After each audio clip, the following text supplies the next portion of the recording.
We have 11 amazing restaurants featuring a wide variety for every price range and appetite. South Point's Garden Buffet has something for everyone at unbeatable prices. Or, if hunger strikes in the middle of the night, join us at Coronado Cafe. The American menu offers breakfast, lunch, or dinner 24 hours a day, plus a Chinese kitchen for authentic Chinese dishes from 11 a.m. to 11 p.m. From steak and eggs to wonton soup, it's fast and friendly service 24/7. When you need a quick pick-me-up, you can find it at our state-of-the-art Starbucks just inside the main South Point entrance. Order ahead with the Starbucks app for easy mobile order pickups. Or enjoy your favorites in the relaxing dining area anytime, day or night. If you love Mexican food, Baja Miguel's has all of your south-of-the-border favorites. There are dozens of classics to choose from, like fajitas, ceviche, chimichangas, tacos, and more. And for spirit lovers, Baja's colorful non-smoking tequila bar is right outside.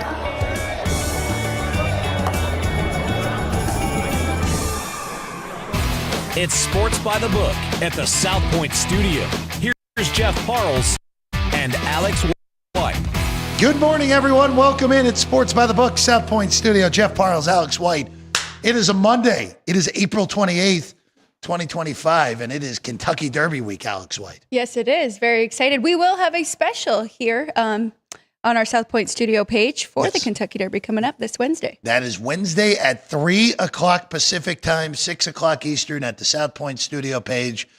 We will put a link in the chat. Vince, I know you're remote today, but that's on you to throw the link to the South Point Studio page on YouTube. So everyone knows it'll be Ralph Sirocco, his whole cast of, is it safe to say cast of thousands that join him on a daily basis. Chris Andrews will be in, Vinny Magliulo, Dwayne Colucci. You'll even make an appearance as well. I will be ready to punt off my $50 a first Saturday of May a year that I usually do. Ann is super excited because there's 3 different horse names that speak to her. So it's a whole lot of fun with the Derby, as always, Alex. Yes, it is. It is an exciting day, of course, but that's special, one of the best out there. So make sure you check it out. You'll get the best information possible. Absolutely. Again, that's 3 on Wednesday. Our show all week, we'll give our thoughts. Dwayne will give some thoughts, at least because the post positions are out. When he's on in the next 5 to 10 minutes, Alex and I Dwayne won't even be 5 minutes. Dwayne is going to be ready to go in a few moments. But Alex, before we bring Dwayne on, I just want to go through the weekend that was, because you and I will go through all the hockey and the NBA and everything with Colucci in the next few minutes. There's only one series done between the NBA and the NHL. Yep. That's Oklahoma City, who completed the sweep on Saturday. Thank goodness. We don't have to waste more time with that nonsense. Cleveland is probably going to sweep Miami tonight, so the 2-1 seeds will end up going through. But yesterday in the NBA, all four game fours were won by the team up 2-1. Damian Lillard ruptured his Achilles in the nightcap. Horrible. That could be a career ender at this point for Dame. Pacers went on to win by 26. They're going to advance in 5. Giannis just has no help at this point. Celtics kind of messed around. They won by 9. Knicks and Pistons was the most controversial ending of the weekend. Knicks win by 1, 94-93. Mad scramble for the ball in the last 10 seconds. Ends up in the corner with Tim Hardaway Jr. He pumps. Josh Hart collapses. Hardaway kind of contorts his body a little bit weirdly. Doesn't even gets the shot off, but it really had no chance. Knicks win by 1. David Guthrie, the official, after the game, asked by the pool reporter, or what did you see on the last play? Legitimately said, after watching it on replay, we should have called a foul, which is always a good sign when that's happening. Knicks have a 3-1 lead, though, on the Pistons now. Really, though, I mean, a comeback for the Knicks there in that one to even make it that close and to have the lead at the last second there. Brunson, 32 points, 11 assists. I thought he was just fantastic for them. So it gets interesting, but really, I mean, the Pistons have definitely been hanging around and holding their own in this series. So we'll see how it ends here. 18 fourth quarter points for Brunson yesterday. Karl Anthony Towns made 2 of the sickest shots you'll ever see down the stretch. Knicks look to close that one out at Madison Square Garden on Tuesday night. And then the other one, which is really the noteworthy one, the Minnesota Timberwolves come back from 10 down going to the fourth. They beat the Lakers 116-113, which I know is a result that the books like, seeing the Lake potentially knocking out the Lakers in round one. But the story more so than anything, Anthony Edwards, who fully arrived last year in the postseason, he could be leading the Minnesota Timberwolves to back-to-back Western Conference Finals. I expect them to beat whoever comes out of the Golden State-Houston series. Looks like Golden State, even though that series has only had 3 games. But Lakers, in the end, lack of depth hurt them. They played their starters all 24 minutes of the second half. And in the end, I thought the Lakers were gassed, and it showed the difference. Lakers 5.5 to stave off elimination in Game 5 on Tuesday night. How quickly we forget things, right? Last year it was Anthony Edwards is going to be the face of the NBA. He's like Michael Jordan. And then coming into this playoffs, we forget the Lakers. They look flashy. They had Luka. But yeah, he's been pretty dominant in that series. So we'll see what happens. But maybe he's just like a Jimmy Butler, right? He just shows up playoff time. It's a whole different story. That's a Wednesday night, on that Wednesday night for Lakers in Minnesota, game number 5 at Crypto.com Arena. All right, we're going to take a quick break. We're going to get everything set. We're going to make sure we hear Kaluch. When we get back, NHL, all the NBA tonight, and a lot more with our good friend, Dwayne Colucci, who's repping the Habs here today on a Monday. Sports by the Book, South Point Studio. South Point Casino has plenty of attractions for the whole family. Catch a movie. Our 16-screen movie theater includes 2 XD Extreme screens for the ultimate in viewing, sound, and luxury. After the show, treat the family to a variety of treats at our old-fashioned ice cream parlor, Kate's Corner. We scoop up a variety of creamy concoctions, including smoothies, hand-dipped cones, milkshakes, malts, sodas, and sundaes. At Kate's, there's something for everyone. And if you've still got time to spare, our bowling center might be right up your alley. Voted Best of Las Vegas, it's a great place for friends and family fun. 64 lanes, a pro shop, snack bar, and arcade. And while the kids are bowling, you can play slots and sip on a drink in the Alley Cat Lounge while overlooking the lanes. For our more serious and professional bowlers, the South Point is also home to a separate tournament bowling plaza.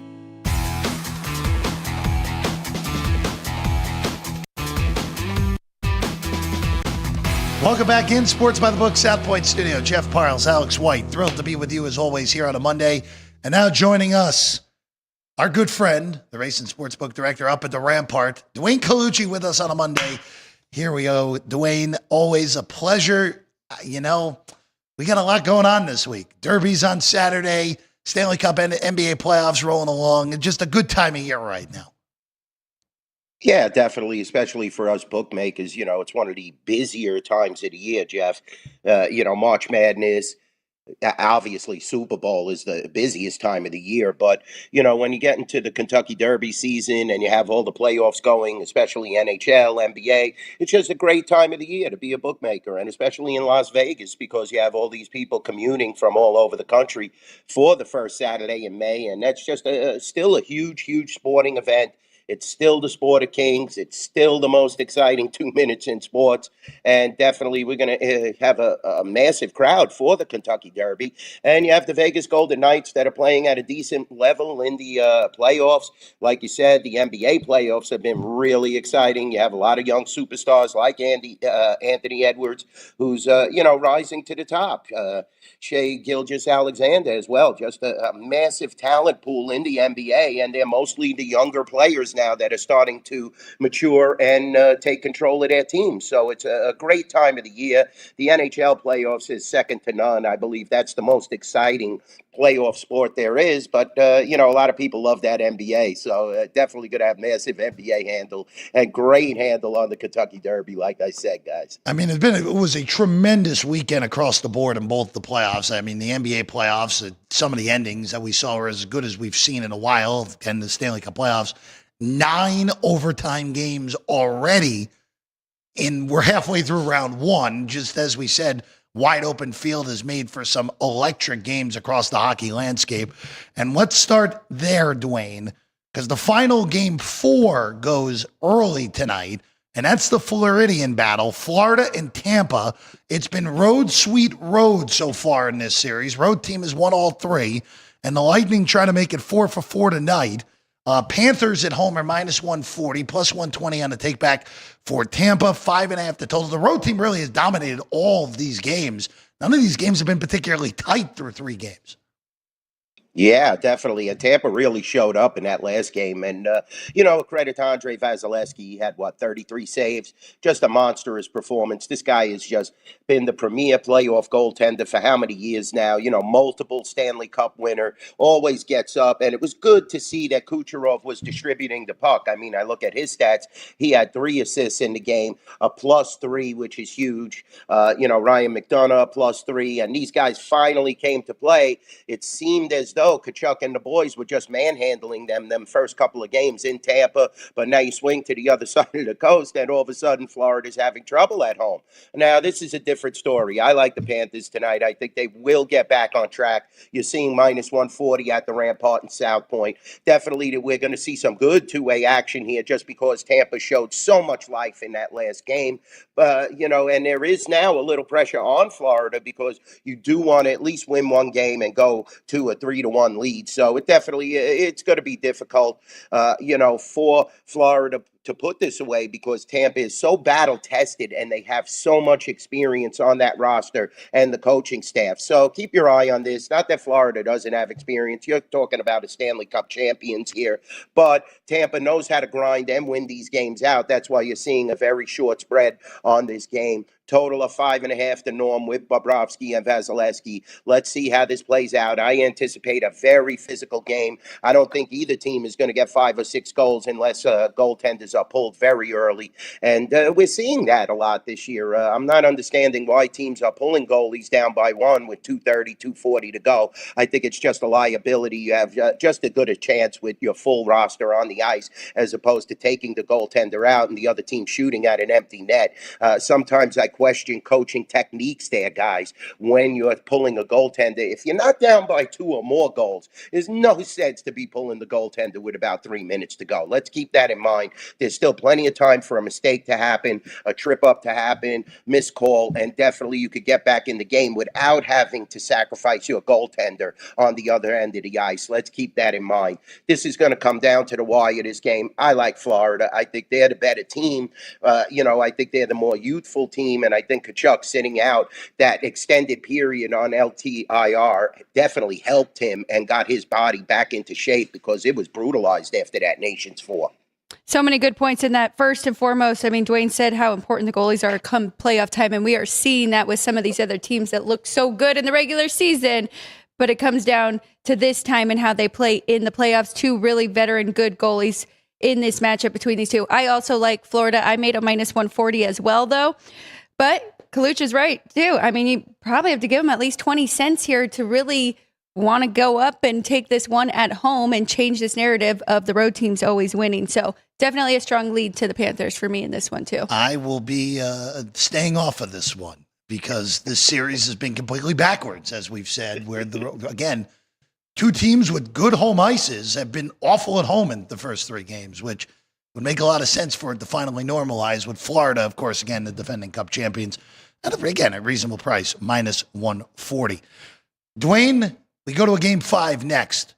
Colorado and Dallas, series tied at 2. By the way, all 4 Western Conference series are tied at 2, so we could get 4 7-gamers out of the gate. That would be pretty electric if we got that. Avs win game 4. Landeskog, who had, of course, not played for 3 years, gets one in the back of the net. Great story there. But the Avs looked like the Avs finally in game 4 after really, I want to say I don't think it's fair to say taking the foot off the gas pedal, but that's pretty much what it was in games 2 and 3 against an injured Stars team. Now they go back to Dallas. $1.40 on Colorado on the road. Total of 6 in this one, Dwayne. Yeah, I agree, Jeff. I think it was just complacency on Colorado's part. Colorado seems to be the much better team. And I think it was interesting how they fit Landeskog in. It was a feel-good story that he scored. But, putting these guys in the middle of these key series is, I question it. I was very critical of Montreal with Jacky as well. Is Line A hurt? Are you putting in Jacky just for a physical presence? Yeah, it works in game one. Then all of a sudden it doesn't work. So fitting these guys in when they have extended periods off the ice is always difficult for a head coach and difficult for an NHL team. It's difficult for the player to keep up to speed, especially in the NHL playoffs. So, a great story with Landeskog. I mean, it was over how many days? 400 or 500 days where he didn't touch the ice. And now he is in the mix. He is in the middle of it. Great goaltending on both sides. I mean, Dallas's offense finally disappeared. It's what you expect from Dallas. They're like a heartbeat. I mean, down the stretch, they were horrible. They lost like 9 in a row. They come in limping into this series. Then they show signs of life and all of a sudden rejuvenation. But now the last game, they couldn't find the back of the net. I love Colorado in this series. I'm going to keep betting them. I was shocked that Dallas was even able to get even in this series. But this is why you're seeing from the bookmaker side of the counter, guys, 140 on a road favorite, and that's very rare unless you're looking at a 1-8 seed. A huge difference on teams' talent levels. You're never going to really see a road favorite in the NHL playoffs, but here you're seeing that, and it's what people perceive as two evenly matched teams. But I don't think so. I think Nate McKinnon, McCaw, these guys really got to start to click. Drouin on that line, Nichushkin, you saw that fabulous goal where he single-handedly went through 5 players and put it past Ottinger. Ottinger has been playing unbelievable at a top level. Not that Blackwood hasn't been as well, but, he's been keeping Dallas in this series, and he's really going to have to stand on his head tonight to win this game. This is a series where you see the total at 6, and these goaltenders haven't given up much, to be honest with you. But once again, you have that factor of pulling the goaltender when you're behind and that empty net factor. I could easily see a 4-2, 3-2 victory for the Avalanche here. This one's tough for me. My numbers definitely say there's some value here with Dallas getting that plus 120 going back home here, but I do like what I've seen from this Avs team, and that roster is so good. And now adding Landeskog, I mean, even if it just gave the team, some motivation and inspiration, they definitely have sparked something from that. Lean to the home team with the plus price, but I'm not going to bet it. I have my ticket. I jumped in at Colorado plus 125 to win the series before the last game, so I was happy to see the Avs get that one. I do think we'll see a better showing here with Ottinger. He did get pulled in that last game because the Avs just dominated and, scored those 3 goals on him. 50 shots, Alex. I mean, they had like 50 shots last game. You got to give the guy a little break. That is true. That is true. Yeah. So, I mean, I think we'll see great outing from him, though, tonight. And, maybe a little pride coming in here that it shouldn't really have been him to get pulled, right? In that one, it wasn't all on him. So, and Colorado ended up with 48 shots on goal. That's a huge number any way you slice it. I actually like under. I like under 6 in this game. I think this is a lot tighter. And if Dallas is going to stay in, it's got to be a low-scoring game.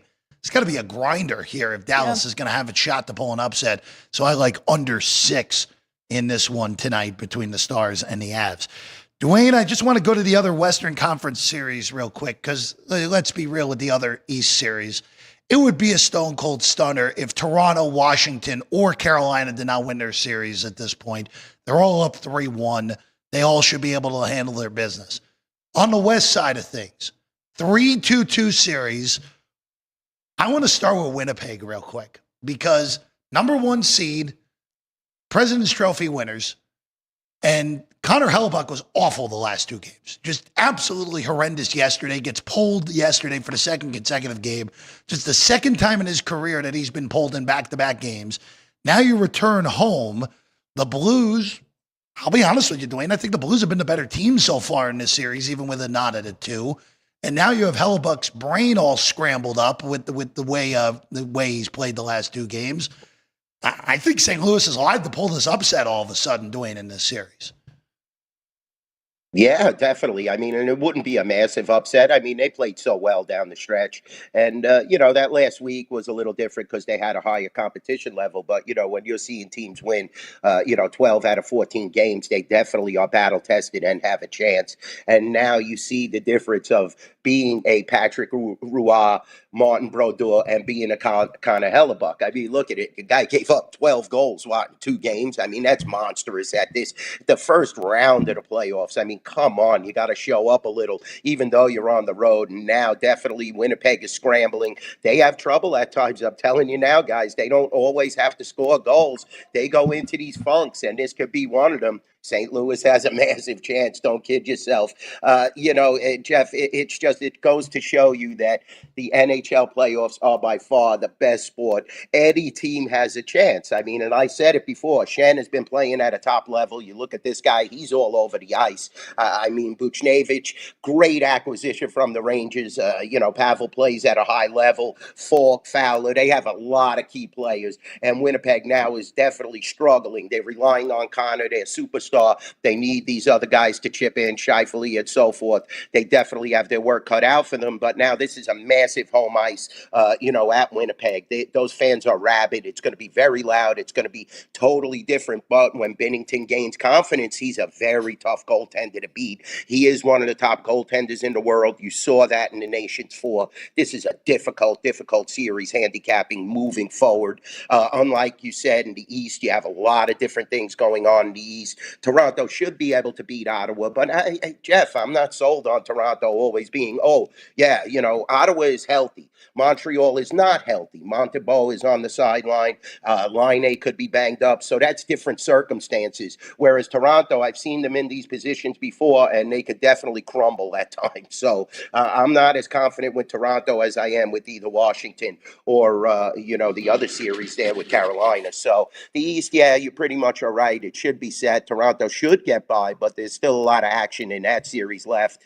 The other West series, please. Why do we got to constantly play against Edmonton and the refs? I keep going through this. Edmonton is not the better team.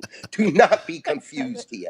That was a terrible call on McDavid there last night. And to give them a power play in overtime, I mean, it's just, I'm just so tired of everybody, riding this Edmonton, Draisaitl, such a superstar, McDavid. They get all the calls in the world. They're life and death to beat this King team. I'm sticking with the Kings. I don't care what happened in these last couple of games. I mean, naturally, how many power plays are you going to give this team? It was a 48-41 shot difference, a lot of offense. Definitely Darcy gave up a bad goal here and there. But I think the Kings still have a chance in this series. Picard is in between the pipes, not Skinner. So they already made their move, and he didn't look all that great. I mean, they would have benefited of a lot of calls last night, in my opinion. So a lot of hockey to be played in that series as well. The West is definitely tight, and we didn't even talk about the Golden Knights yet. That's going to be very difficult at T-Mobile, even though they're at home, to try and get that 3-2 lead. They were another beneficiary where it seems like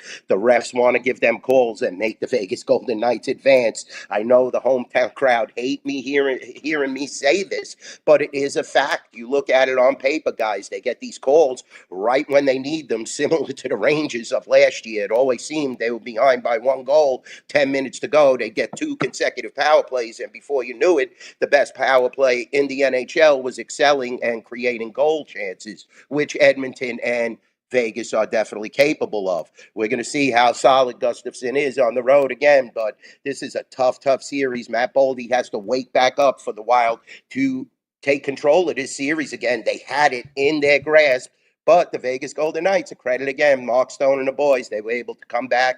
He suffered a nice cross-check hit there, bloody eye and everything. It just shows the will of a champion and a great captain in Mark Stone to elevate his level, get back on the ice. Aiden Hill played a solid game, and Vegas is right back in this series.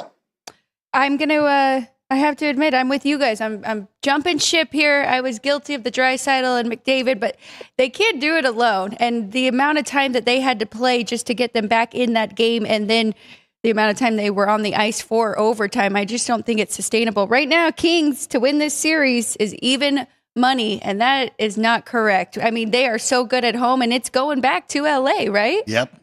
So yes. 2 out of 3 now. All these West series. Yeah, even's the best number out there on the Kings. Actually, this is a monster array, depending on where you look. Kings are as high as -125, and then even for series price, they're -130 at home for Game 5 here at the South Point. Dwayne, I will say with the Knights and the Wild series, it kind of feels like we see this series probably 2 or 3 times a year in the Stanley Cup playoffs, where the better team is sluggish for about 3 games in 2 periods, and then they wake up, whether it's they take advantage of circumstance or they just wake up in their own right and end up winning in 6. That's kind of what it feels like with VGK at this point, where I think they got the break that they needed and they took advantage of it.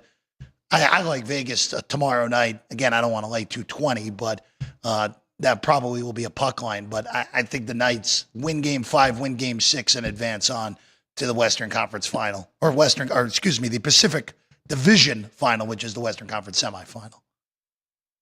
Definitely not out of the question. I mean, Vegas is definitely solid. We know that. And we see it firsthand. I see it firsthand. The better that Aiden Hill plays, the better the chances they have.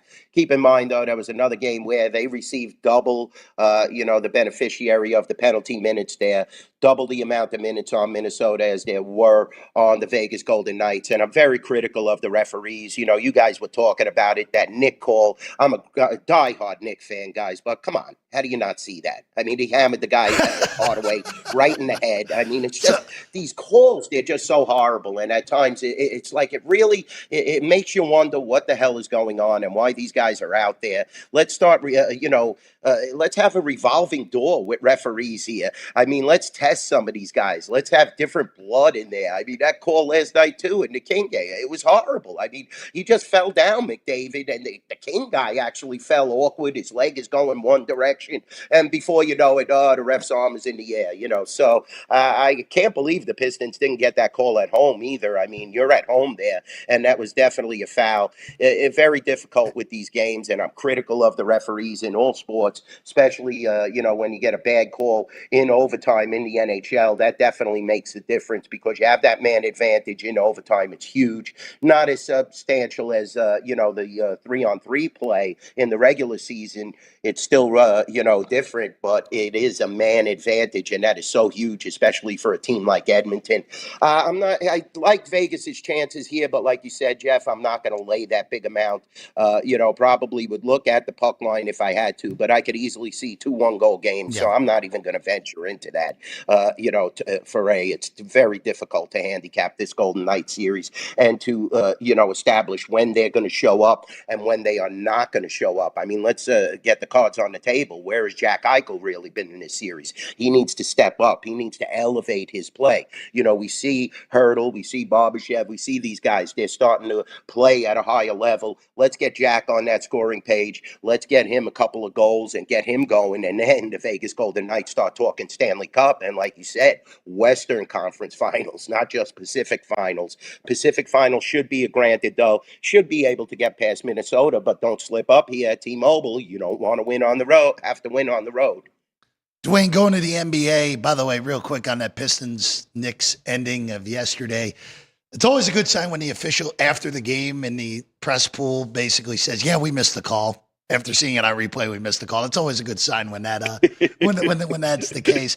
But for the NBA tonight, Piston better delight. Yeah, well, Piston better delight. Look, it's been a series where Jalen Brunson has bailed the Knicks out in the fourth quarter, even though Towns, with the 2 shots Towns threw in, the one that was over the backboard is one of the more sick shots you'll ever see. And then only a casual 32-footer to give the Knicks the lead for good at the end for Cat. Tonight in the NBA, Dwayne, I don't even want to waste your time on the Cavs and the Heat. That's 8.5 tonight with Cleveland against Miami. I'm staying off of it. Alex, I'm assuming you're staying off of that as well for that, right? I understand taking that point there. I think the Cavs should be about 10 and then give them that desperation factor. But now here at 8.5, no interest for me. Dwayne, going into the second game, which is a little more intriguing, Golden State gets it done in Game 3 on Saturday night. It wasn't the prettiest, but they got it done. And more importantly, they got it done without having Jimmy Butler there. And that was important for them to at least hold home court after taking it back after winning Game 1. Still unknown about Butler here tonight. It's a 4-point line with a total of 203 for this one with Golden State and Houston. Yeah, I'm disappointed in Houston. That was a 13-point fourth quarter. You can't allow that to happen, especially without, Jimmy out there. It hurt. It looks like Golden State is going to advance now. I'll be honest with you. Houston's only using a seven-man rotation. So, I mean, how much of Jimmy is a factor? I mean, you look at this game and you get outscored by that much in the fourth quarter. Curry was unstoppable, 36 points. Peyton as well. They have to rectify these issues, Houston. They have to be able to put games away. They've been in charge of a few games in this series, and they're just now, ho-hum. And now you're in Golden State. They better step it up. I mean, they need to win a game on the road and prove to themselves that they could win a game on the road. This is a prime opportunity if Butler doesn't suit up. What are we seeing? Warriors -4 at the Rampart and South Point. Everybody's going to ply them on the parlays, especially on the money line parlays, probably parlay it with the over. I'm sticking with my Rockets, but I didn't like losing that game. They could have sent the message. They were up going into the fourth quarter and then get outscored by 13 points. So not a good look. Definitely, I think, Houston has to really control the game in the second half. The first half isn't the problem. Just make sure that Golden State doesn't get off to, one of them fiery starts where Curry is even in everything but the kitchen sink. So, I think the Rockets have a chance, but it's looking like the Warriors are the better team thus far in the series because they're winning without Jimmy Butler, which is huge. That 203 is a little tempting there. That's such a low total. It seems like these totals have kind of zigzagged just with the game. I mean, the first game, 95-85 dead under, and then with the Rockets winning 106-96 would have been good enough to be over this number, and then a dead under in the third game. So it feels like it's Rockets opposite, have to get 100 to win. but the Rockets have to get 100 to win. Okay. Yeah. It's such a low total in the NBA, 203. And for a non-game 7, that is just so low at this point. Dwayne, one more NBA question before we actually move to your early week Kentucky Derby thoughts here on the Monday of Derby week. How good of a result is the Lakers losing this series to Minnesota for you guys? 3-1, of course. Wipes out a ton of liability, Jeff. Definitely the futures market. As soon as Luka was coming on board and all that, you knew the futures market we were going to get plied with money. So yeah, it's a great thing. We're looking forward to eliminate that futures market. That's what it's all about. And yeah, if the Lakers go down, it always helps. They're not deep. We talked about this. They do not have a bench whatsoever. LeBron is getting older and older. If Luke is not 100% healthy, what do you do? So, it's a very difficult situation. Anthony Edwards now playing with that chip on his shoulder. They look very good. It looks like the Lakers are going to be a first-round casualty, and not too many people thought it. But like Alex said earlier in the show, I mean, you got to look at these things. When you don't have a bench and, some of your players are getting banged up down the stretch, you have to, be able to coach and put in different players. And, the wasted spot that people talked about with Bronny James early in the season, getting rid of Davis, making the huge trade. Yeah, it'll pay off in the long run, I believe. But this season might not be right, the right season for them to win a title. And definitely the West is stacked. We see that. I can't imagine them beating OKC in a 7-game series. So we'll keep our eye on it. They still have a chance in this series. It's still the Lakers. It's still LeBron James. It's still Luka. Anything is possible. They could get ultra hot and just blow this team out. Also you have on the other side of the ball, the mental capacity of Minnesota. How strong is that? I don't know. So definitely the Lakers still have a chance, but we want to see that liability crushed. I wouldn't be upset if Minnesota wins the series, Jeff. One last one I want to ask you about. Clippers and Nuggets, which seems to be the most intriguing series on the board.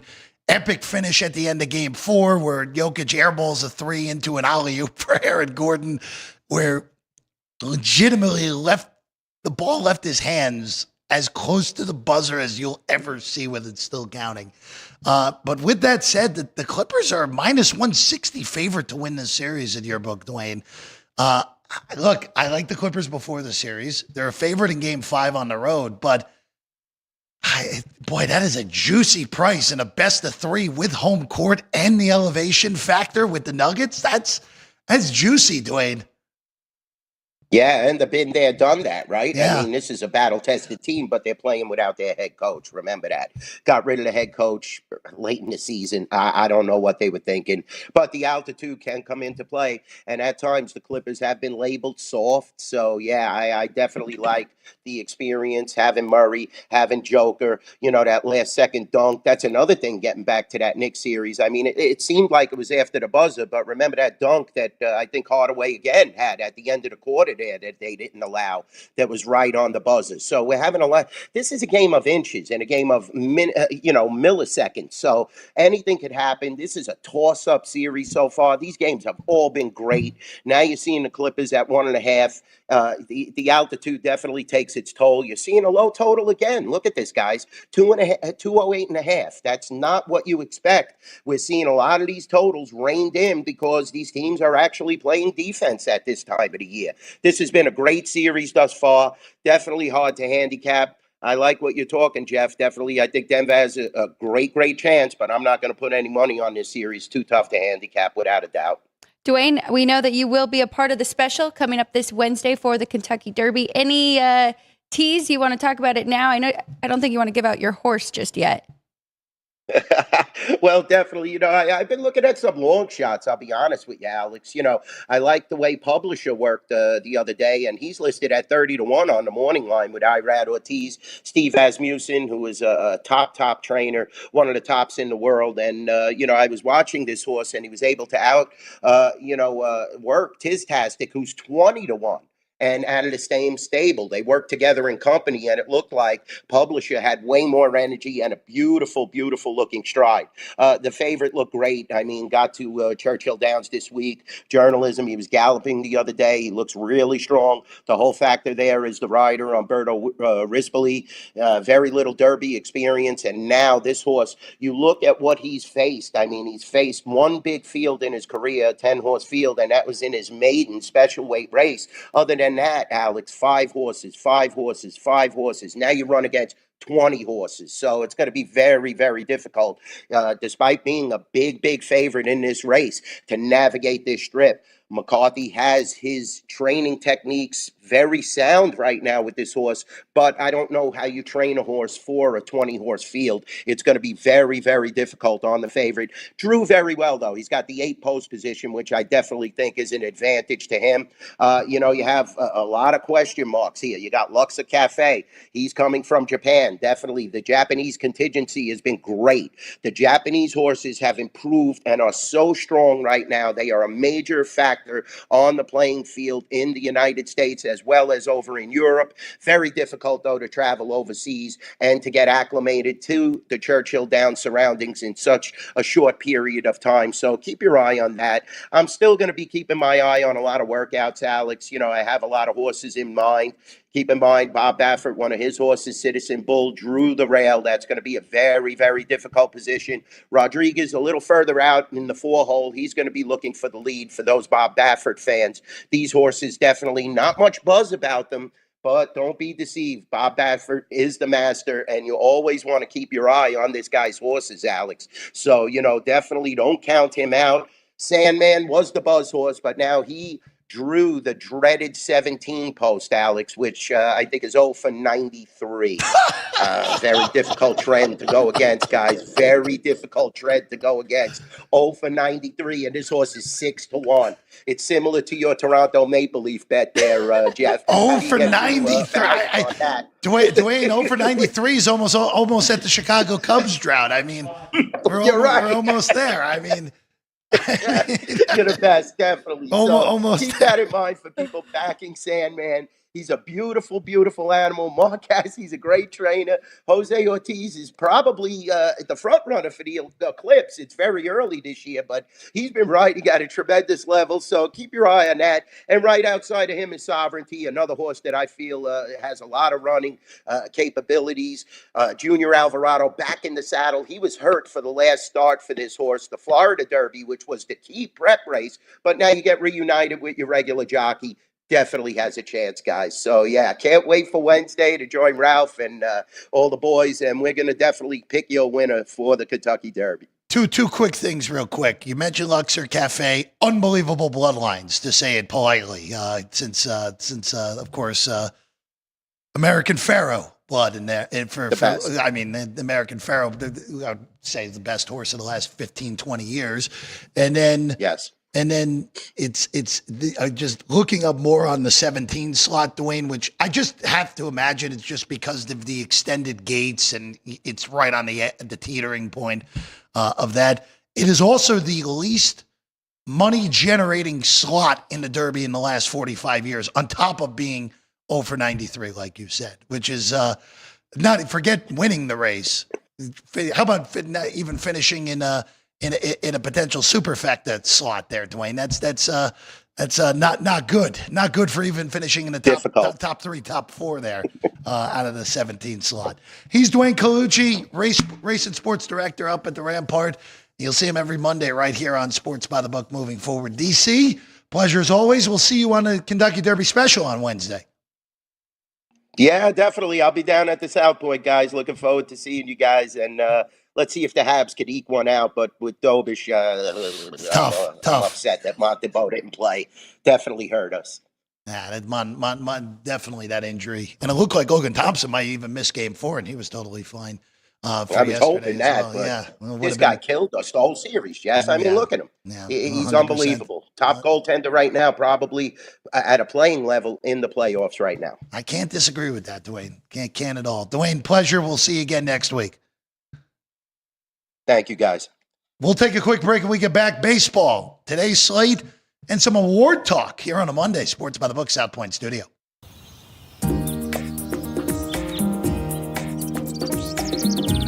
South Point is also proud to provide a variety of relaxing amenities for the guests who want to be pampered. Soak up the sun and let your stress melt away in our lagoon-style paradise swimming pool. A relaxing getaway where you can bask in the desert sun and enjoy seasonal food and bar service poolside. And if you really want to escape, come to Spa Costa del Sur.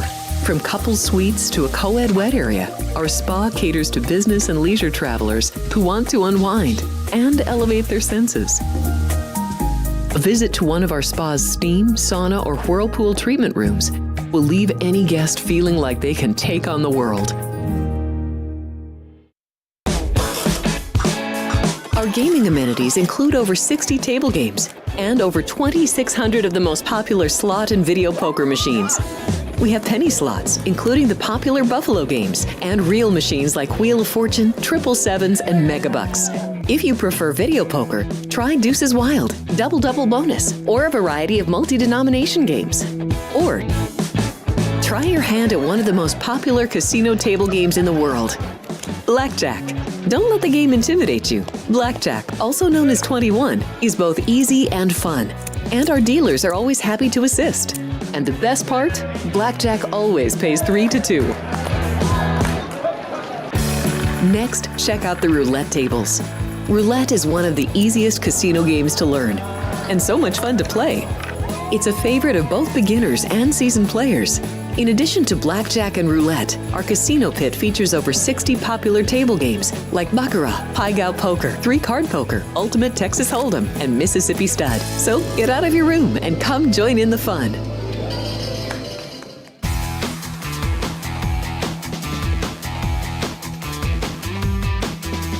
Welcome back in Sports by the Book, South Point Studio. Jeff Parles, Alex White. Big thanks to our good friend DC, Dwayne Colucci, for joining us on a Monday.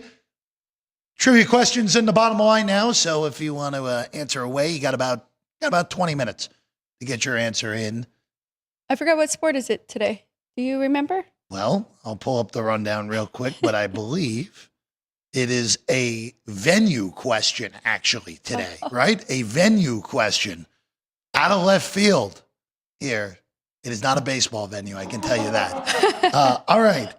Going to baseball here today. Let's start in Washington. Nats have taken 2 out of the first 3 of this 4-game set with 2 walk-off wins against Ryan Stanek on Friday and Sunday for the Nats. Came out of a 6-1 hole yesterday to win that game against the Mets 8-7. Mets will look for the split with Griffin Canning, who's pitched very well to begin the year. Trevor Williams, the former Met, goes for Washington. Minus 65 on New York, plus 150 on Washington. 9.5 your total for a 4:05 first pitch in D.C. today.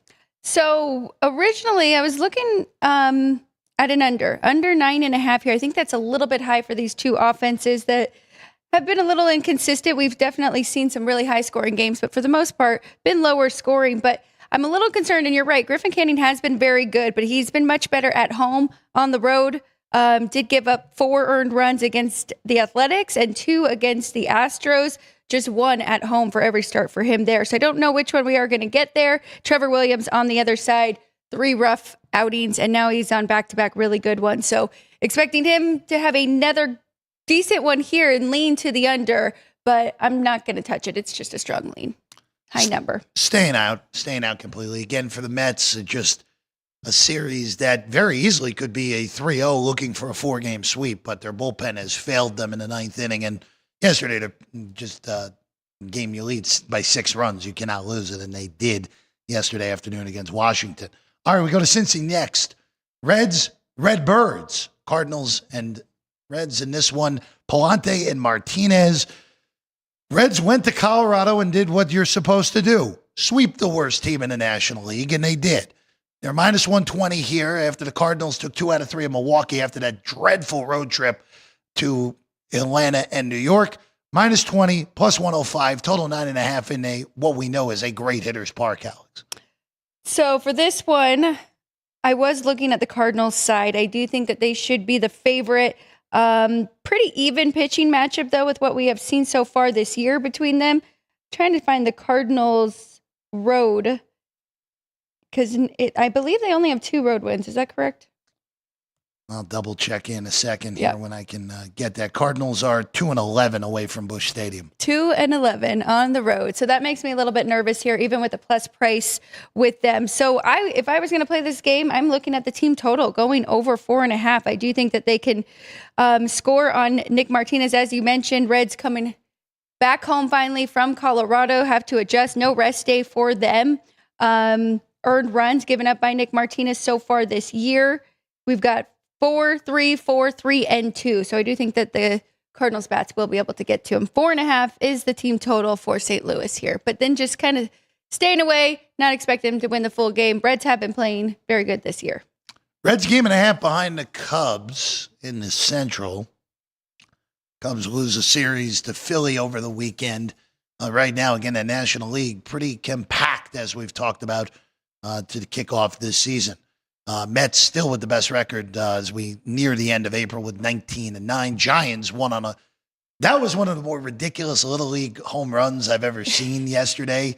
Ramos hit a little dribbler to the left of the mound and turned into 4 bases and a walk-off win for the Giants yesterday. I think the Giants have gotten a little bit lucky, but that's a different discussion for when they get back in action tomorrow.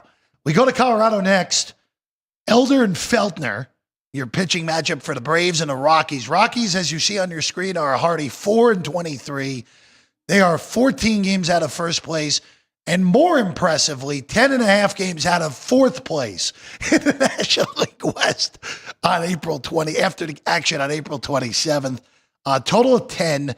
Braves are $1.60 on the road. I know it's a bad pitcher for Atlanta today, but I know the Braves are off to the bad start, but the fact that the Braves are less than $2, even on the road at Colorado, seems somewhat enticing. Again, I don't love playing sides at Coors Field, but I think minus 60 is okay on the Braves. I also like this game over as well, as long as you're not having to lay minus 120, minus 125 on that over. I think over 10 is good. The only concern with the weather tonight in Denver is that the winds are blowing in slightly, so that is a little bit of a concern, but it is Coors Field. Just a little bit of a pushback here because the Rockies, 3 of their 4 wins were at home. And if there was ever a spot for Colorado, I think it would be here at home against Bryce Elder. Coming off of a good start against the Cardinals, but before that, gave up 4 runs to the Twins, 5 runs to Tampa Bay, and 3 to the Dodgers. That's actually a pretty good one for him at Dodger Stadium there. But nothing for me. I think that number is correct. Minus 160, maybe even a little bit low, like you said, now that people have jumped in here, taking or taking that money line with the Rockies. Lean to the over. Nothing for me in this one, though. It's a stay away. Going to LA next, Alex. Dodgers and Marlins. And we get big price of Palooza here probably all week with Miami in town. Dustin May and Cabrera, your pitching matchup, 270 favorites. The Dodgers are minus 270, plus 230 on the fish. 8.5 your total at Dodger Stadium tonight. I wish it was a little bit of a better number than minus 130 for the run line here with the home team. So the only way I feel I can attack this one is Dodgers team total. It is 5.5. If you want a pretty fair price, I believe it is even money here at the South Point. I'll have to double check that. But team total for the Dodgers, I like 5.5. I think they can definitely get 6 runs here because I lean to the full game over as well. And Edward Cabrera, he throws really hard, is a strikeout guy, but I mean, he has given up a lot so far. And this Dodgers team has already seen him. I also would look at Ohtani. 4 of his 6 home runs have come at home, and I think this could be a good spot for him. So Dodgers, any way you want to play it, I think that is the correct side here. No problem with that. Marlins, again, just even though their record is not horrendous, 12-15, honestly not bad for a team that I thought was going to be every bit as ugly as what Colorado is doing this year. There's going to be some regression for the fish sooner rather than later. All right, going to Cleveland next. Guards, Twins, Ober, Williams, your pitching matchup. Total of 8, Guardians minus 30 at home. There's been 15-cent move on this game towards the favorite, Alex. Didn't bring up Dustin May for the Dodgers. One of the top pitchers going today. We'll get to the Tigers pitcher later on. But really, if you look at the 2 best pitchers on both sides, pretty even. It's this matchup between these 2. And I know we can see a little bit of up and downs from both of these guys, really, with Bailey Ober and Gavin Williams. But I like what I've seen so far this year. I'm going to tackle the full game under 8.5 here. Did it move to 8? I think 8 is still okay, especially because the Guardians bullpen, I would like to have them available too. So full game. I don't hate the first 5 either, but I think under 8 is the best play in this one.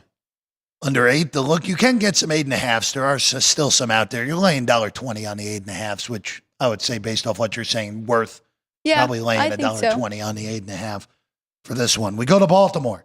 Warren and Shigano, your pitching matchup. Yanks and O's. Orioles are lost right now. They're just totally lost. They get swept in Detroit. They're 10-17, which is the second worst record in the American League, and only 3.5 game clear of the White Sox at the moment, which is not what you want to be. You're closer to the White Sox than you are to these Yanks who are in first place.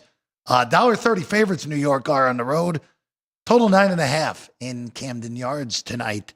That just moved off of that 9 to 9.5 in legitimately the last 5 minutes. Excited to get Kenny White back at the desk tomorrow to see exactly. But he did say he was looking at the wrong thing for the Orioles. So it is confirmed that they are bad against lefties. So this might be a better spot for them here going up against a righty in Warren, but I really don't trust Sagano at all. So it's a lean to the home team, getting a plus price there, and maybe a little bit of a lean to the over. I think both the offenses will be able to get to these pitchers.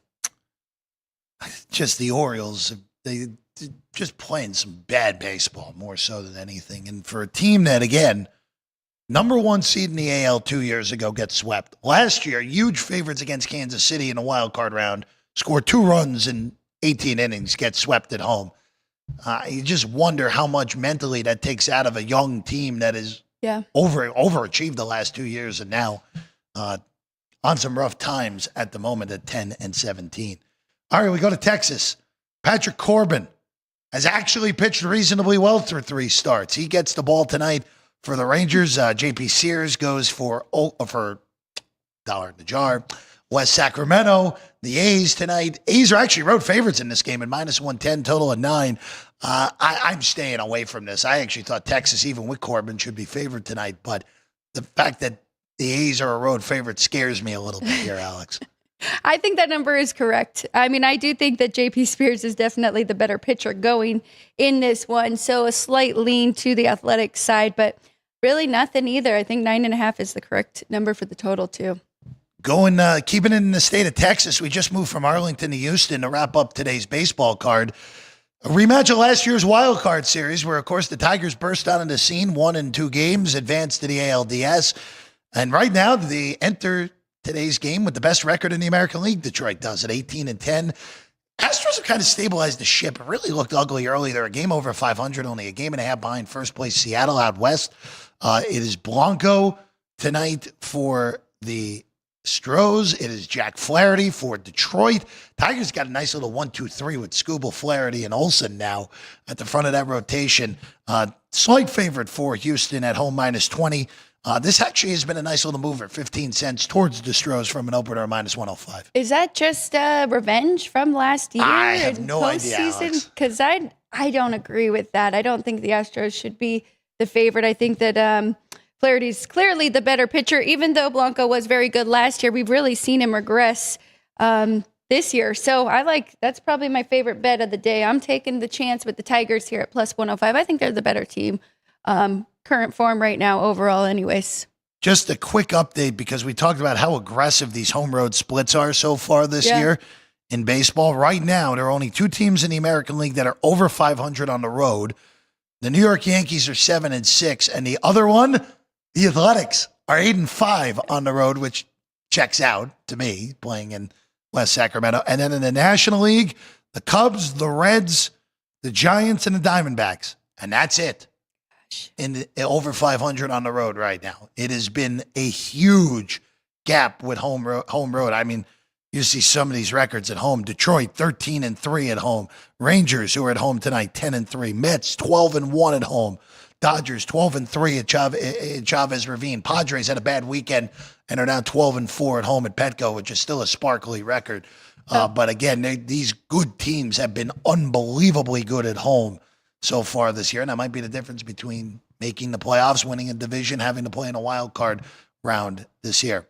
All right, before we get out of here today, we're going to do some award chatter here on the show, something we will do basically at the end of each month here in Major League Baseball, and we will begin in the American League MVP race just because we just want to tell you the numbers, more so than anything, and these numbers are from FanDuel. These numbers, of course, subject to change from when we did them this morning because there were some aggressive moves overnight heading into the weekend. And Alex, Aaron Judge is a $6 favorite. It's April 28th. That just shows, again, Judge was, the winner a year ago. And when Aaron Judge has played as close to a whole season as he has, he's won the MVP the last few years. Is there anyone that makes any sense at all that you could say, you know what, if Aaron Judge were happen to get hurt, and of course we're not rooting for injury, who would we bet? I mean, look at that. Bobby Witt is the only guy short of 50-1 right now in the American League AL MVP race. Alex, is there anyone that is worth a little bit of a shot? Well, the other thing that I'm thinking here, and maybe it's better to look at the home run market or something for this, but Aaron Judge, we know him, and we know that, I mean, it's just baseball players in general, right? There is going to be a time throughout this season where he has some slumping, and maybe 3 weeks to a month, and then those odds are going to change a little bit. So it's not terrible to take a ticket with somebody at some crazy odds if you feel confident about it, and then wait for that moment and try and see if it evens out a little bit, and maybe you can get Aaron Judge back at even money or something. $6 though, it'll have to take a lot here. Gunnar Henderson, we're talking about the Orioles just being terrible, but I mean, if there were somebody who had to really step up and help that team and they could start making a run here, that's a little intriguing. Alex Bregman, I mean, what do we have seen from him now with Boston? That's a little intriguing, especially at 100-1 there. I saw even like 50-1 with some other books. So, and maybe Vlad goes on a run here with Toronto. So the only guy that stands out to me would be Jose Ramirez at 85-1. If Cleveland overachieves again and makes the playoffs, wins the AL Central, that would be the only one. But look, if Aaron Judge stays healthy, Aaron Judge is winning this award. Would not do anything more than pizza money. Spare change in your pocket would not do anything more than that. Because Aaron Judge right now, Aaron Judge is the second Yankee ever through their team's first 28 games to be slashing 400, 500, 700 with 8 home runs.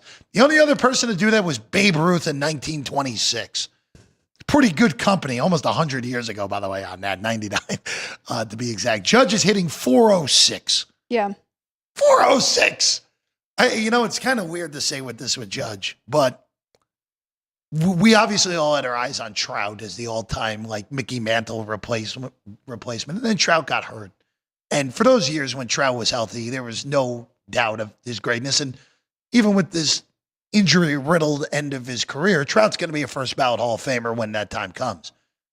We could be witnessing one of the 5 best right-handed hitters ever in Aaron Judge. And it kind of feels like it's been sneaking under the radar, as ridiculous as that may sound, where he plays in New York. He's won multiple MVPs. He broke the AL home run single-season record. But we are watching a top 5 right-handed hitter in the history of the game. And we just are. And he happens to be playing also in what is one of the best hitters' parks ever created as well in Yankee Stadium, even with that deep left center field.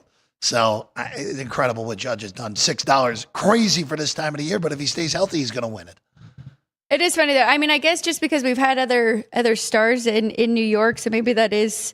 But yeah, he definitely. I mean, Aaron Judge is 6'7". I was just looking up to Mike Trout 6'2", so he's got all the power, and we did expect him to be top here for a while. But you're right, one of the all times. Definitely. But yes, just pizza money if you're going to throw it. I love that you said Jose Ramirez. You know, I'm a huge Jose Ramirez fan. I just kind of was thinking with the run that they did have last year, are we going to see that again? But you make a solid point with him as well. NL MVP is a little more compact. Shohei Ohtani is still your betting favorite to win the NL MVP at 3-1 over at FanDuel, but it is a lot more compact. Fernando Tatis Jr. is off to an amazing starts, plus 390. Kyle Tucker, who, again, Cubs should pay him right now. Don't even let it get to the offseason. Just get the deal done. He fits Wrigley perfectly, and he's off to a tremendous start. Corbin Carroll, who, by the way, yesterday, twice, set the record for fastest home to third on triples in the StatCast era. Did it in the first inning and then broke his record later in the game. Oh. So off to another great start. Then the trio of Mets, Pete Alonso at 7-1, Francisco Lindor at 15-1, Juan Soto is off to a very slow start at 25-1, and then the rest of the board is 45-1 or longer right now, Alex. And I know you're going to tell me, you know, Juan Soto's not even the best on the team right now because those two guys are rightfully above him and shorter odds because they have been playing much better. But, I mean, Juan Soto's got to get going eventually here, right? And then you're not going to see 25-1 if he does go on a tear here. Everyone you mentioned on that list, I could make a case for. Corbin Carroll, Kyle Tucker, Fernando Tatis, who definitely is helping that Padres team because their back half of their lineup is not hitting right now at all. So he has done a lot. He is playing at an MVP level, definitely. I'll just throw this out there here real quick. I think there's going to be some Ohtani fatigue this year from voters. So unless if Ohtani is just so much better than everybody else, which right now he's off to a great start, as he always is, but he's not. It's not like last year where the dude created the 50-50 club last year. He was winning that a year ago regardless. I look to fade him. I look to fade Fernando Tatis Jr. as well. I just have a hard time seeing baseball writers voting for a guy who has had the PED suspension in the past, even though I would not hold it against him. Remember, this is a voted on award. Of the favorites, I like Kyle Tucker the best, actually. I think the Cubs, as I've said, are the 4th best team in baseball. And if they win the National League Central going away and somehow end up with a 1 or a 2 seed, Kyle Tucker is going to be a big reason for that. Also, Pete Crow Armstrong is on there, is off to an insanely good start. I wish if you had a number of the bloated ones at the beginning of the year, hey, you got a ticket that you might be able to have some creativity with later on. The only other guys I would look at, I'd look at Lindor. When it's all said and done, as great as Juan Soto is, Lindor is the Mets' most complete player. Well, we saw that last year with their run, right? Well, Lindor was the best player in the National League the last month of the season before his back injury. So, yeah, I'd say Lindor at 15-1. And then I'm going to go a little bit off the tracks here. Ellie De La Cruz at 45-1 makes sense to me as well because if the Reds, again, this goes to the NL Central, if the Reds somehow make the playoffs or win that division, what's the likely path? High-end starting pitching, and Ellie De La Cruz turns into a top 5 player in baseball. And that might be enough for Ellie De La Cruz to win the NL MVP. If the Reds win the NL Central or make the playoffs in general, I think that's a reasonable number on Ellie at 45-1. So that would be the longer shot that I think is good here, Alex. I agree. That right side, that is definitely my favorite one that jumped out to me. And I'm glad that you brought that up because I do think that there is some Ohtani fatigue or could be 100%. coming up. So, yeah, look at some of these. Lindor, though, you're right. I mean, he's kind of the heart of the team as right? Be the captain. The captain later this year. That's the theory. They'll retire David Wright's uniform number 5 later in the year, and then put the C on Lindor's jersey because Wright was the last one to be the captain for the Mets. Cy Young races. Let's go to the American League first. You know, Tariq Skubal, of course, won the award a year ago as the betting favorite right now after what was just a masterful domination of the Orioles over the weekend at plus 230. Garrett Crochet was off to a great start in Boston at plus 240. Hunter Brown, 5-1. Max Fried, 8-1. Everybody else is 18-1 or longer. I think this has the makings of a Skubal back-to-back here. Oh. Just the Tigers are off to the best start in the American League right now, and in a division that is as weak as it is, Skubal is going to be the best pitcher in the American League again. At least that's how I feel it's going to play out this year. It's just a matter of, is Garrett Crochet or someone else close enough to him that the voters don't give him back-to-back? I don't think there's voter fatigue unlike on the NL side. Alex, I think you and I have both gravitated to the same long shot here, and that is the final one on the bottom of the left column, and that is Nathan Eovaldi at 35-1. Yes, definitely. That one did jump out to me. So I do have a small ticket on Max Fried at 18-1. I just didn't think Good that price. number was right a couple weeks ago. Getting a little bit nervous now thinking about it at Yankee Stadium later on in the summer, but we'll see. I do like what I've seen from him. I like Crochet right now. If you made me pick out of the top 2, I would probably go more for him. I'm going to wait and see, though, if Skubal continues to go on a little bit of run and we get a better number here. Nathan Eovaldi, though, I mean, I really like what we have seen from him. 35-1. I just don't think that number is correct. I think that is a great price on him. Eovaldi's been, again, all these guys on the left column have been great to begin this year. And Eovaldi, again, whip under 1. Yep. The record's not great because the Rangers don't score for him right now. But, again, these guys are off to some insanely good starts on that left side of the column. If you made me say today, like, I would be kind of surprised if it's not Skubal or Crochet, assuming they both stay healthy. I expect one of those lefties to win it, but Eovaldi at 35-1, and especially, again, if Texas wins the AL West and Eovaldi is a key cog to the whole year, it would not shock me on that. Also, Garrett Crochet is the best odds of any pitcher in either league or just the AL. Just the AL. I would imagine Skeen's probably shorter in the NL. Best AL pitcher odds to win the American League MVP. I saw that on that graphic that Ryan snuck that in there. That was a little intriguing. Caught my eye for sure. On the NL side of things, Paul Skeens, not a shock. Your betting favorite, off to a great start after last year taking baseball by storm. As arguably, it's pretty amazing that a guy who was in college not that long ago is looked at as the best pitcher in baseball, and probably correctly so looked at it. That Skeens is 2-1. Yamamoto, who lost to Skeens on Friday night and didn't pitch particularly great, is 5-1. Hunter Green, who's off to this great start at plus 650. Logan Webb, one of our favorites, at 10-1. And then Zach Wheeler at 12-1. And then Spencer Swellenbach. How about Swellenbach at 14-1, rounding out the top 6 on the left side. Christopher Sanchez, I'm a little bit concerned because he left his last start with forearm tightness, so always a little bit of a concern there at 20-1. So is Michael King. And then everybody else is 23-1 or longer, Alex. It just makes so much sense. I mean, you have been talking about how much better the NL is than the AL. And then when you really dive into these numbers, I mean, so many guys just pop to you, right, that you would want to take a shot at. I mean, Imanaga there at 60-1, I think is a great bet. But when it really comes down to it, those top 2 guys, I think it's going to go to Skeens or Yamamoto. So it's kind of hard to even make a case for anyone. Michael King, awesome. I mean, I thought it was going to be Dylan Cease's year, but it is not. He is clearly the Padres' ace right now. Logan Webb, like you said, we both really like 10-1 there. And if the Giants continue to stay good here and fight for that division, but wouldn't you agree, Yamamoto or Paul Skeens? I would say this. I think this is actually a reasonable market to fade the favorites. You here. do? Yeah, I do. I'm concerned that Yamamoto by the end of the year might not even be the Dodgers' best starter.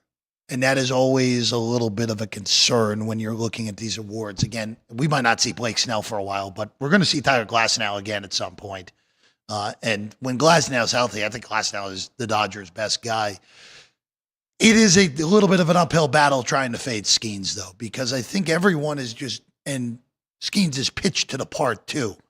And remember, we're talking about awards. We're not talking about, like, hey, you got to win the results on the field matter, but not as much in a vote, right, voted on thing.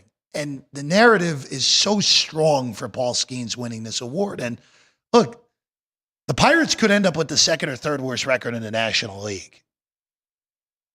If Skeens is dominant on a bad team, will the voters still award him?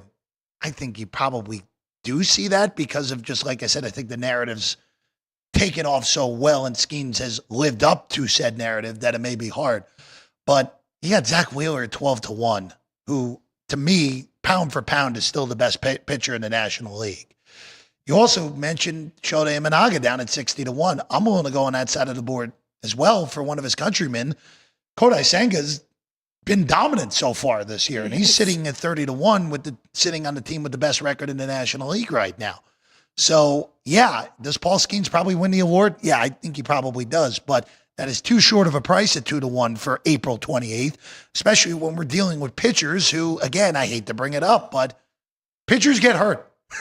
Like, it happens all the time, and asking a guy to Skeens probably has to make 25 starts in order to win the Cy Young. A minimum of 25 starts. It's harder to win. If you go under that, I think it's hard to justify. But again, I would like Wheeler, and I would like Senga as really the counteract to Paul Skeens, who probably does win this award, Alex. Yeah. I mean, like I said, there's so many good pitchers in the National League, so they are very tempting. But I think this one, it would be so hard to take it from Paul Skeens, especially because he was in the race last year. Sure. Right? And what did they say? He didn't pitch enough then, or because of the Rookie of the Year? I think it would have been a tough sell for a guy who pitched half a season last year to not even half a season. Yeah, but still, for his odds to drop that low like they did, I think that it's kind of his award to lose. Unless Yamamoto does stay, just as dominant throughout, and he is the best pitcher on the Dodgers, then I would say that's the best one. Absolutely. By the way, the chat voting Fernando Tatis Jr., the MVP of the National League so far through 1 month. All right, we're going to take a break. When we get back, trivia answer, Alex's whiteboard on a Monday, final Monday of April. Sports by the Book, South Point Studio. We have 11 amazing restaurants featuring a wide variety for every price range and appetite. South Point's Garden Buffet has something for everyone at unbeatable prices. Or, if hunger strikes in the middle of the night, join us at Coronado Cafe. The American menu offers breakfast, lunch, or dinner 24 hours a day, plus a Chinese kitchen for authentic Chinese dishes from 11 a.m. to 11 p.m. From steak and eggs to wonton soup, it's fast and friendly service 24/7. When you need a quick pick-me-up, you can find it at our state-of-the-art Starbucks just inside the main South Point entrance. Order ahead with the Starbucks app for easy mobile order pickups. Or enjoy your favorites in the relaxing dining area anytime, day or night. If you love Mexican food, Baja Miguel's has all of your south of the border favorites. There are dozens of classics to choose from, like fajitas, ceviche, chimichangas, tacos, and more. And for spirit lovers, Baja's colorful non-smoking tequila bar is right outside.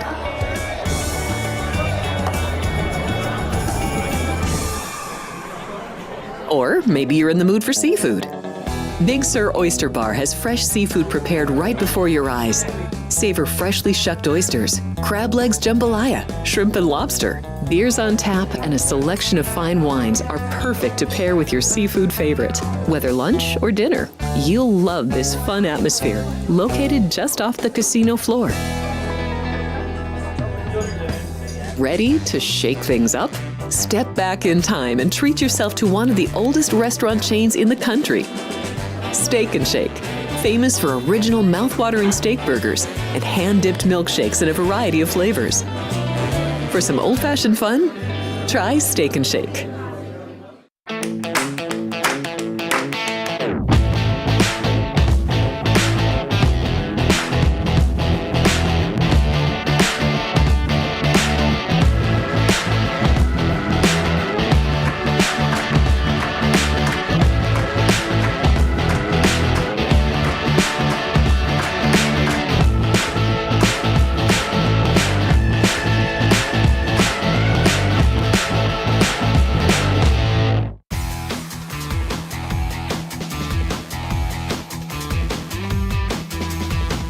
Welcome back in Sports by the Book.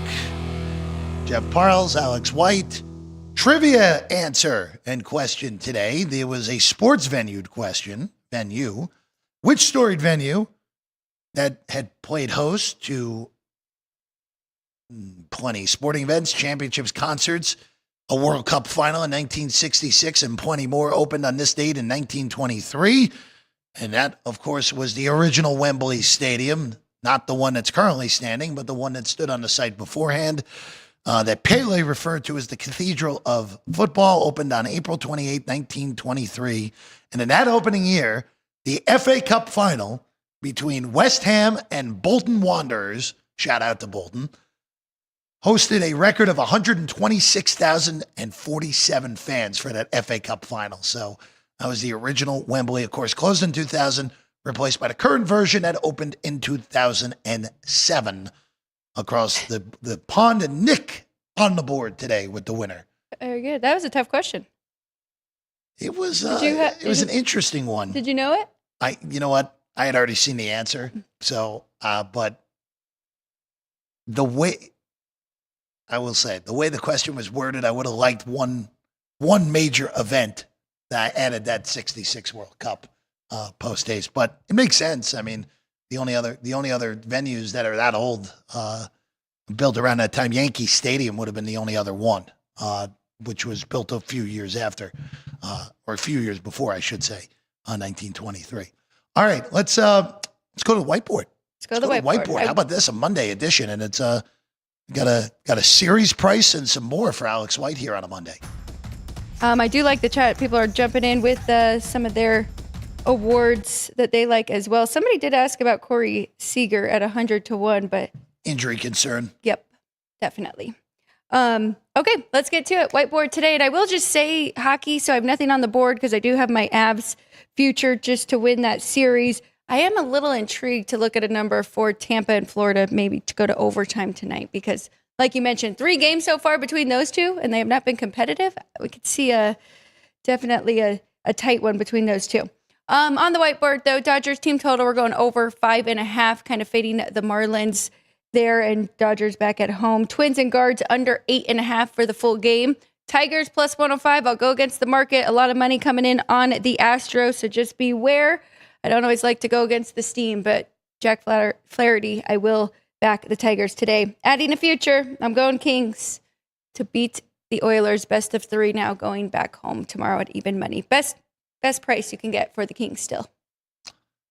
Price, yeah. You got to get it here at the South Point or up at the Rampart. That's the only even money out on the board right now. Everywhere else actually has the Kings favored at the moment in the series. And you know what? That might be something that I will be joining you on to do right after the show ends in a few moments, right here at the South Point.